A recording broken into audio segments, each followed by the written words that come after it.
Bismillahirrahmanirrahim. Today we are going to learn about the conduction fibers and some terminologies of the heart, our cardiovascular system. Uh, this will be the last diagram of our today's lecture. Focus on this diagram. In the blue color, you can see the heart. This is heart. This is the atrium of the heart. The upper area is the atrium of the heart, and the atrium. You can see a node. This node is called SA node. This is called SA node. SA node. SA node is also called sinoatrial node.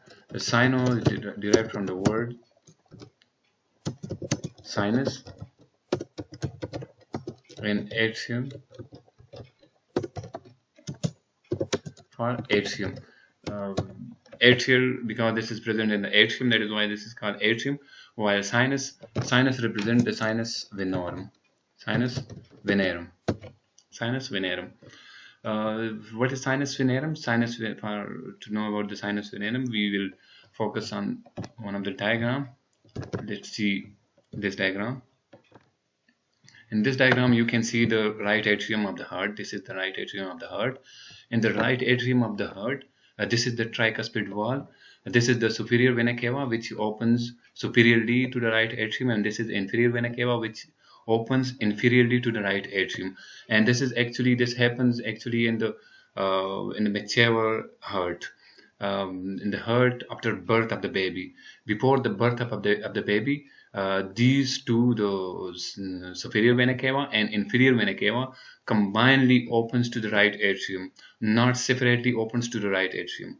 In the infant, not in the infant, in the fetus, when the baby is inside, when the kid is inside the womb or mother uterus, then the heart is not fully mature. When the heart is not fully mature, then the superior vena cava and inferior vena cava opens directly to the heart, and here is a sinus, which that sinus opens to the right atrium. Only the superior vena cava and inferior vena cava opens to the right atrium in the form of a sinus. And that sinus is called sinus venosus. That sinus is called sinus venosus.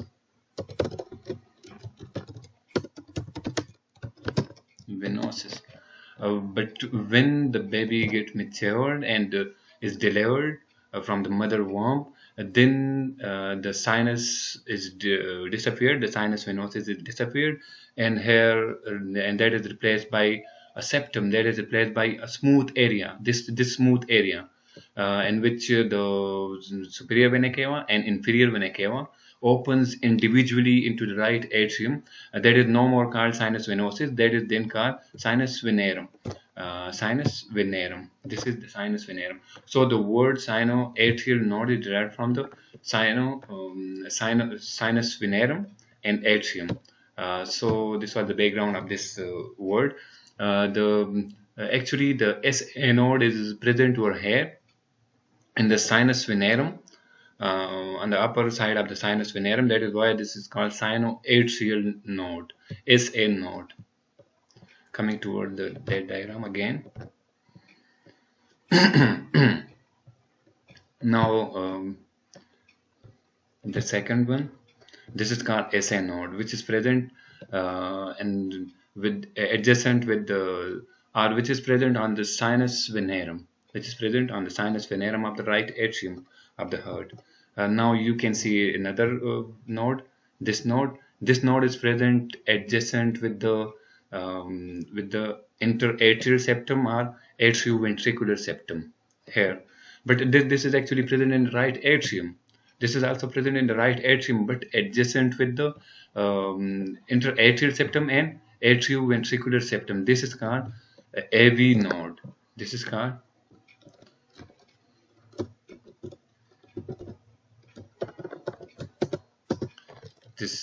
AV node. This is called AV node or atrioventricular node. AV node or atrioventricular node, because this is present in the junction of the atrium and ventricle. That is why this is called atrioventricular node. Now coming toward the third diagram. In the third diagram, you can see the connection between the SA node and AV node, the conduction fibers between SA node and AV node. Coming toward the SA node again, the SA node is also called pacemaker. The SA node is also called pacemaker. We will learn about the pacemaker in the cardiac cycle. This is the connection between the SA node and AV node. These are internodal fibers. Internodal fibers. Internodal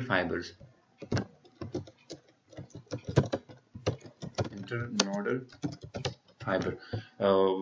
Three types of internodal fibers come from the SA node to AV node.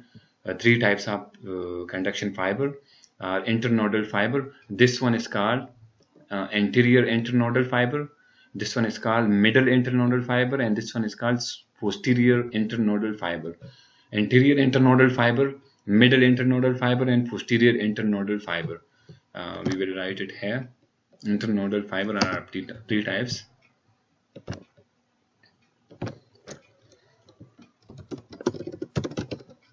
Anterior internodal fiber,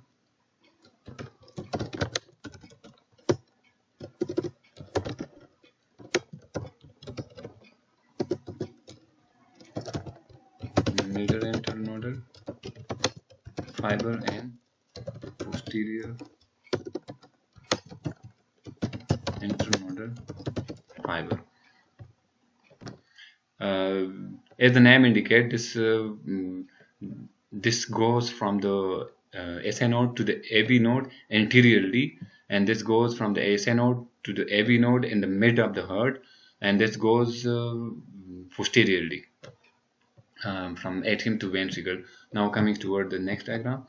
In this diagram, you can see the SA node.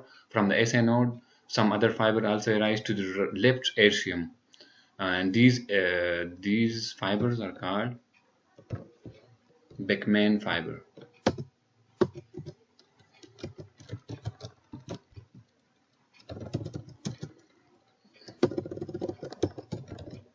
Beckman fiber. Beckman fiber. The Beckman fibers. Beckman is derived from the name of the scientist, and this gives signal to the right atrium, to the left atrium of the heart. These fibers give signal to the left atrium of the heart. Actually, the signal is generated in the SA node. The SA node are the pacemaker. This is called pacemaker because pace means speed and maker means creator. So this is one of the property of the heart is automaticity. And automaticity means to generate its own signal automatically, to generate its own signal. So the signal is generated in the heart by the SA node. This SA node generates its own signal. It do not require any foreign body to get signal. This generates its own signal, and that signal is transferred from the SA node to the AV node. That is also transferred from the SA node to the left atrium of the heart. Now from the AV node, this signal is from the AV node. You can see the other bundles arise, the fibers arise. This fiber from this area to this area. This is called bundle of His. This is very thick in size. That is why I have made it thick a little bit. This is SA node. This is AV node.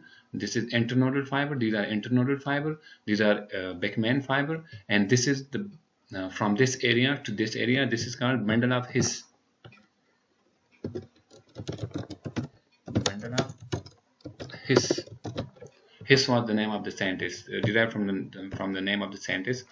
Now you can see from the bundle of His, the left bundle branch arise and the right bundle branch arise. This is the left bundle branch and this is the right bundle branch. From this area to this area, this is the left bundle branch. From this area to this area, this is right bundle branch. So Now we will have to write here the right bundle branch and left bundle branch.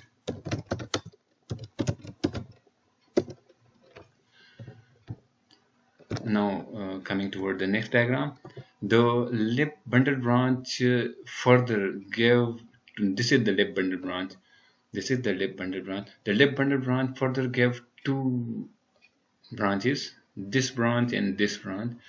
The right one do not give any further big branch, and when the left bundle branch gave two big branches, this one and this one. Actually, the left bundle branch is from here to here, and this is the next branch of this one. So in this diagram you can see from bundle of his, the right bundle branch arrives, and the left bundle branch is from this area to this area. The left bundle branch gave further two branches, the posterior bundle branch and anterior bundle branch.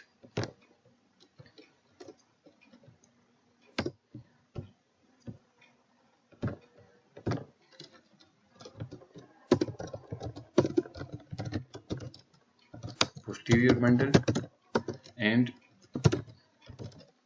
anterior bundle, which gave signal to posterior area of the left ventricle and anterior area of the left ventricle respectively. In the next diagram, the right bundle branch and the left bundle branch gave further branches which have represented in the black color. These are called Purkinje fibers.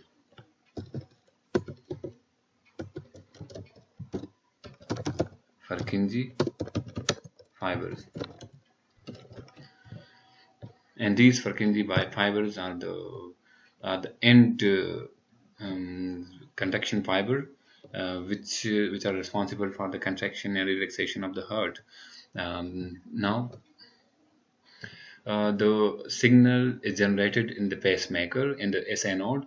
That signal is conducted toward the AV node with the help of internodal fiber. That is also conducted to the right to left atrium with the help of Beckman fiber. That is also conducted to the bundle of His, then right bundle branch and left bundle branches, and the left bundle branch posteriorly and anteriorly. Then at the end, this is conducted towards the Purkinje fiber, and Purkinje fibers, when the signal reaches the Purkinje fiber, the Purkinje fiber gave that signal to the muscles of the heart, which eventually contract. What is the application of SA node and AB node? The SA node is over here to generate the signal. So what is the application of AB node over here? The application of AB node is that AB node is responsible for the delay of the signal. You can see from the SA node to AB node, the signal is conducted from the action potential is which is generated in the SA node, that is conducted from the SA node to the AB node. That is also conducted from the SA node to the right to left atrium. Now, meanwhile, when the signal goes from this area to this area, or when the signal goes from this area to this area, during the conduction of the signal, those areas of the heart get contracted. During the conduction of signal from the SA node to AB node or SA node to the left atrium, each area of the heart is contracted in the atrium. I'm talking about the atrium. Each area of the atrium is contracted during the conduction of the of the signal from SA node to AB node. But when it reaches the AB node, there is a delay of the signal. When the atrium get relaxed, then after a few proportion of second, this signal is conducted toward the bundle of His. So the application of this, if there was no AV node, now you will understand it properly. If there is no AV node, then the conduction of signal will be uniformly from the SA node to the bundle of His and to Purkinje fiber, and there will be combined contraction of the atrium and the ventricle. So to avoid the combined contraction of the atrium and the ventricle, the atrium and the ventricle should be contracted separately, individually. So during the conduction of signal from this area to this area, the atrium get contracted. Meanwhile, the signal is delayed or relayed over here for few seconds, for few, no, not for few seconds, for few portion of seconds. Okay. Then the signal is conducted after relaxation. The signal is conducted from AV node to these areas. So this is the application of AV node is the conduction the application of the AV node is to contract the atrium and the ventricle separately or individually. This is the next diagram. No, not this is the next diagram. In this diagram,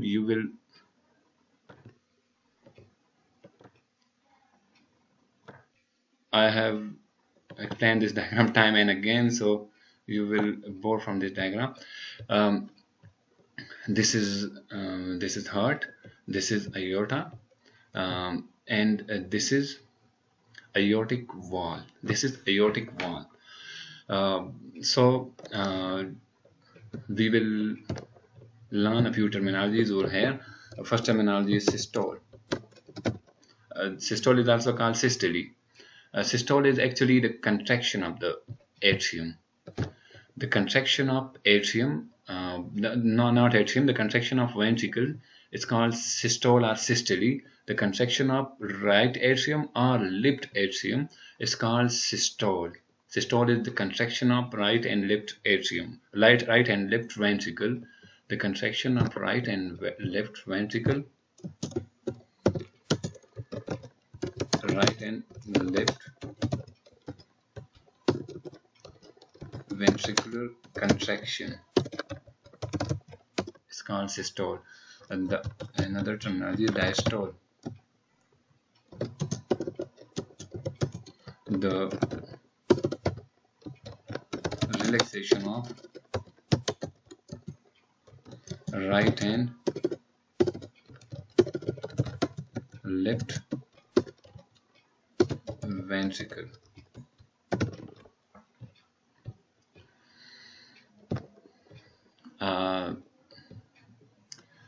Now the heart rate and the heart rate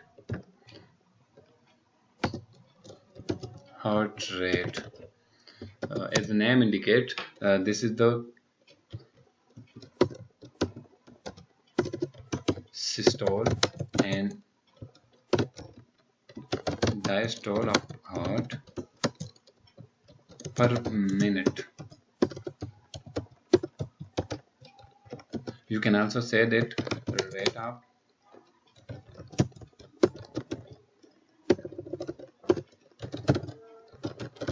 contraction and relaxation of heart, that is what we call heart rate. Heart rate, generally we measure the heart rate in minute. In 1 minute, the heart rate is generally considered as 72 beats per minute. 72 beats per minute is considered as heart rate. 72 beats per minute, or 72 contraction and relaxation per minute is generally considered as the heart rate.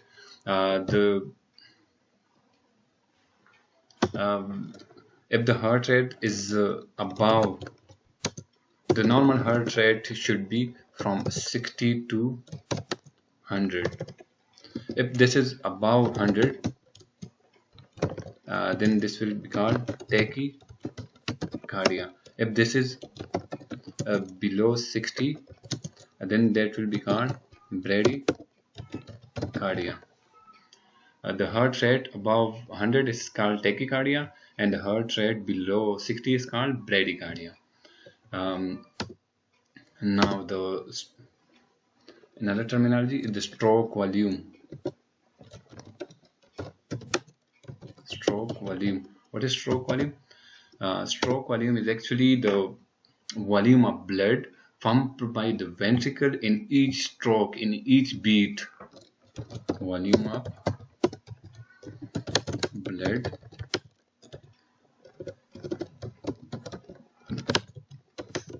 pumped by each ventricle in one stroke or beat. That is called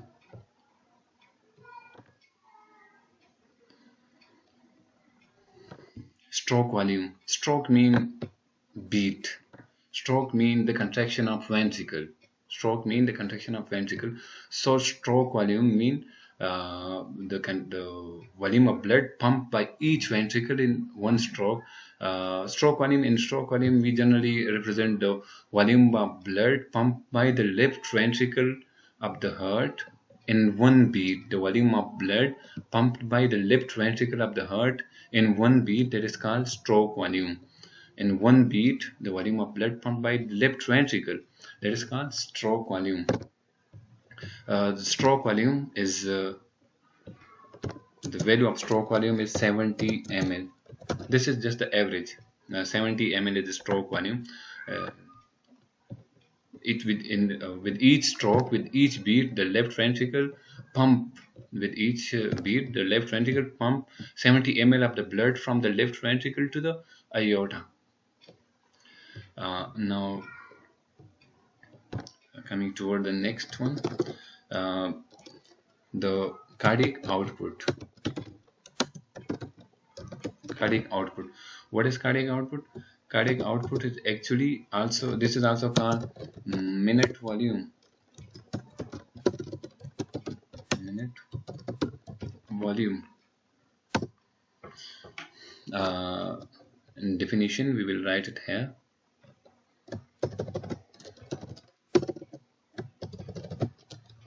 The volume of blood pumped by the left ventricle in 1 minute. The volume of blood pumped by the left ventricle in 1 minute, that is called cardiac output. How will we calculate the cardiac output? Normally, the cardiac output for the calculation of cardiac output, cardiac output cardiac output is equal to heart rate into stroke volume. Cardiac output is equal to heart rate into stroke volume. So once again, cardiac output is equal to heart rate. What is the heart rate? Normal heart rate is, for example, 72 is the normal heart rate. Multiplied by stroke volume. What is the stroke volume? 70 ml is the stroke volume. So the cardiac output will be 70 into 72. We will have the calculator. 70 into 72, that is equal to 5040. It means that this is represented in ml. It means that this is cardiac output is nearly equal to 5 liter. 5040 ml is nearly equal to 5 liter. So the cardiac output is 5 liter. Cardiac output is 5 liter. Our minute volume is 5 liter. It means that in 1 minute the heart will pump 5 liter of blood. And in 1 minute cardiac output will be 5 liter. It means that this left ventricle will pump 5 liter of blood in 1 minute. And you will be surprised to hear that the whole human body contain only 5 liter of blood. So from where this 5 liter of blood will come? This 5 liter of blood, which have been pumped from left ventricle to the aorta, and then goes into the capillaries and back to the right atrium of the heart, and from right atrium to the lung, and back to the left atrium, and from the left atrium to the left ventricle. So this is a whole cycle. This is just the cardiac cycle. So this 5 liter of the blood is circulated again and again, and in each minute the heart will pump 5 liter of blood, and that 5 liter of blood is actually the cardiac output. In the various heart diseases, we also measure the volume of blood pumped by heart in 1 minute. From that, we deduce some diseases and some other pathological condition of the heart. So these were a few. Were few terminologies. Another one terminology: freeload and afterload. What is freeload and afterload? Freeload and afterload. And these are very important to learn. Freeload is actually the, you will write definition by yourself. Freeload, when this ventricle, when these ventricles, or when the left ventricle of the heart, or when both the ventricle of the heart get relaxed, when these ventricles are filled with the blood, when both the ventricles are filled with the blood, both are combinedly filled with the blood, one from this area and one from this area. So when both the ventricles are filled with the blood, at that time the pressure of blood against the wall of the ventricle, at the end of relaxation, the pressure of blood against the wall of the ventricles at the end of diastole. At the end of diastole, when the ventricle is completely relaxed, when the ventricle are completely relaxed, or when the ventricle are completely filled with the blood, at that time the pressure of blood against the wall of these ventricles is called freeload. It's called freeload. These are called freeload, and the volume of freeload, or the pressure freeload, is measured in the millimeter. The freeload of the left atrium is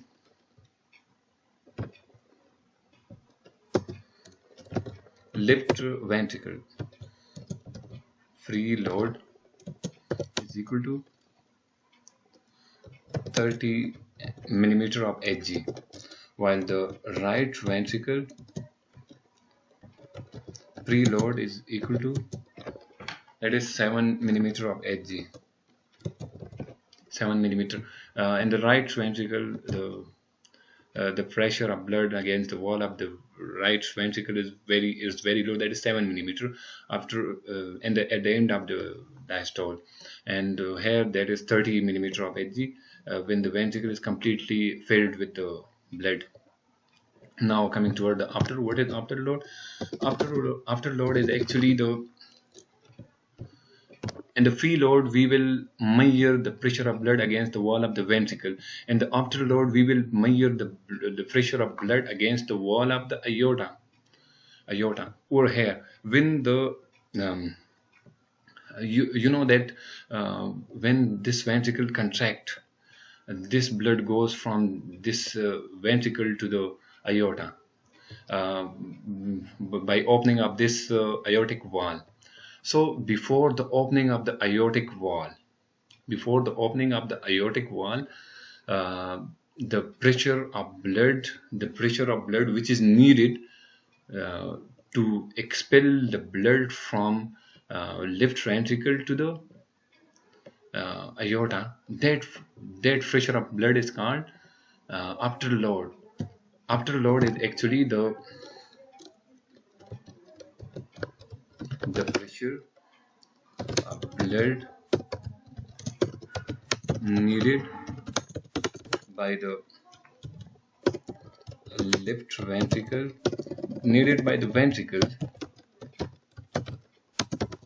to to pump the blood to the aorta or the pulmonary trunk. The pressure of blood needed by the ventricle to pump the blood to the aorta or the pulmonary trunk. So the pressure of the blood needed uh, when the pressure of the blood over here in the ventricle is increased from the pressure of the blood in the aorta, then this blood will be pumped from this area to that area. So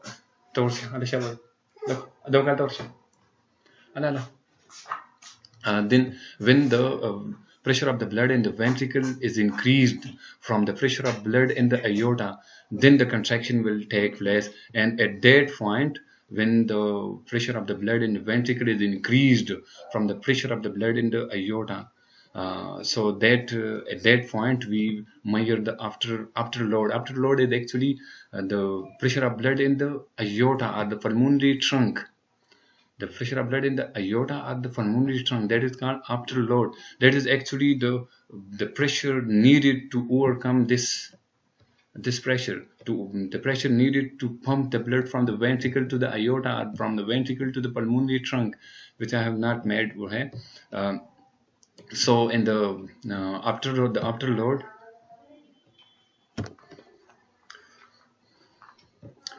the the left ventricle afterload is equal to equal to 80 millimeter of Hg, 80 millimeter, while the right ventricle afterload is equal to that is very low, that is 20 to 30, that is 30 millimeter of Hg, 30 millimeter of Hg. So it means that the pressure of blood at the end of diastole, when these ventricle get relaxed at the end of the diastole, the pressure of blood in the aorta or the pulmonary trunk. In the aorta, the pressure of blood is 80 millimeter. In the pulmonary trunk, the pressure of blood is 30 millimeter. So that pressure of blood, which should be overcome to pump the blood from the ventricle to the aorta, that pressure is actually the afterload. That is 80 millimeter, and that is over here in the pulmonary trunk, that will be 30 millimeter, but that should be after the aortic wall or after the pulmonary wall. Okay, for today this was sufficient, I think.